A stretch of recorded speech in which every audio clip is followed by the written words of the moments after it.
Assalamualaikum warahmatullahi wabarakatuh. Di sini saya Balian dengan NIM 1221778.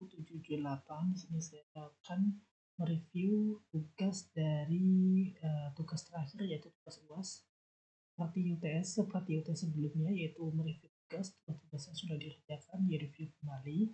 Nah, saat ini sekarang Pak dosen pengampu dari mata kuliah Aplikon aplikasi komputer, Pak Setia Lutfi, memerintah untuk mereview tugas dari tugas-tugas yang sudah dikerjakan. Ya, seperti yang dapat dilihat dari layar, tugas mereview UAS penugasan 1 sampai 5. Ini saya akan mulai mereview tugas dari yang pertama, yaitu tugas forecasting. Forecasting merupakan metode untuk memprediksikan atau memperkirakan berbagai kejadian di masa mendatang berdasarkan data yang telah dikumpulkan sebelumnya. Model peramalan dapat dibagi menjadi 4 model. Model pertama adalah menggunakan data masa lalu secara runut waktu atau time series, misalnya data penjualan untuk memprediksi masa depan permintaan produk. Habis itu model yang kedua adalah untuk situasi di masa satu variabel. Misalnya permintaan adalah fungsi dari satu atau lebih variabel lain atau variabel bebas yang disebut dengan regresi sederhana. Hanya satu variabel bebas atau rekursi berganda. Variabel bebas lebih dari satu. Model selanjutnya yaitu model ketiga. Model ketiga memungkinkan kita untuk menciptakan perkiraan yang diberikan kesalahan diberikan tuntutan dari dan perakiraan. Dan model keempat yaitu memungkinkan kita untuk menghitung kesalahan diberikan tuntutan dan perakiraan. Terima kasih. Untuk selanjutnya mereview tugas yang selanjutnya yaitu tugas dari network. Nah, ini tadi sebelumnya lupa saya tampilkan, yaitu dari tugas yang sudah saya kerjakan dan sudah direview sebelumnya. Forecasting tadi sudah saya jelaskan apa itu forecasting. Nah, untuk selanjutnya kita akan mereview tugas network modul 8 networking. Nah, sini network atau jaringan merupakan sambungan penghubung antara satu titik dengan titik lainnya dalam jangkauan. Ada 3 macam network model, yaitu model jaringan, minimum spanning tree, maximal flow, dan shortest route. Saya akan jelaskan sedikit dari yang pertama, model pertama, minimal spanning tree, yaitu menentukan jalur yang menghubungkan semua tempat poin dan sebuah jaringan sehingga total jaraknya minimal. Yang kedua yaitu maximal flow. Maximal flow menentukan jumlah aliran maksimal yang dapat dilayani sebuah jaringan. Misalnya digunakan untuk menghitung jumlah maksimal kendaraan yang dapat melalui sebuah jaringan jalan raya.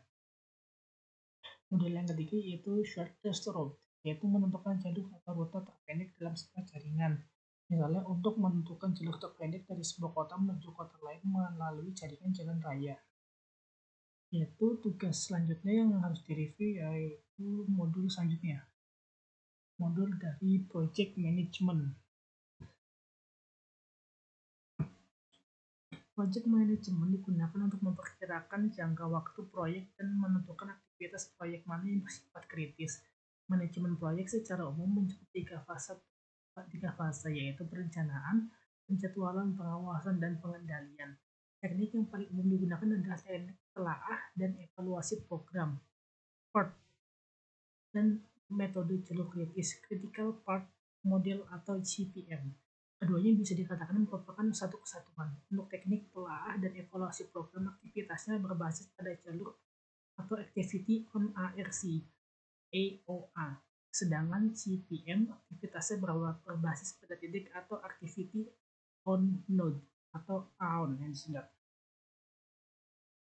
Untuk mereview tugas selanjutnya yaitu tugas dari waiting lines.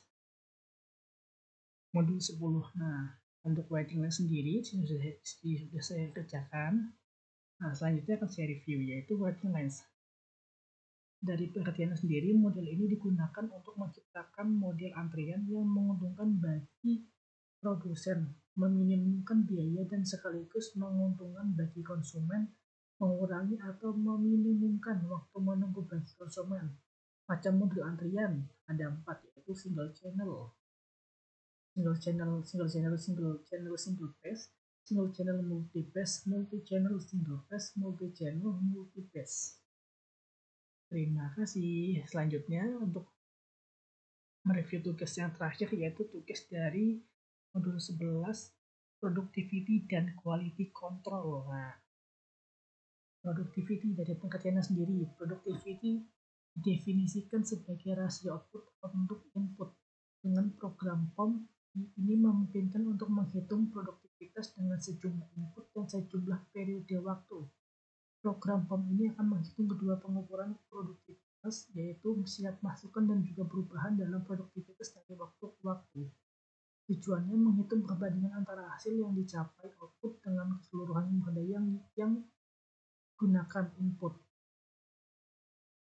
Terima kasih, semua itu sudah saya review untuk tugas UAS dari mata kuliah Aptikom. Dosen pengapunnya Pak Setia Lutfi.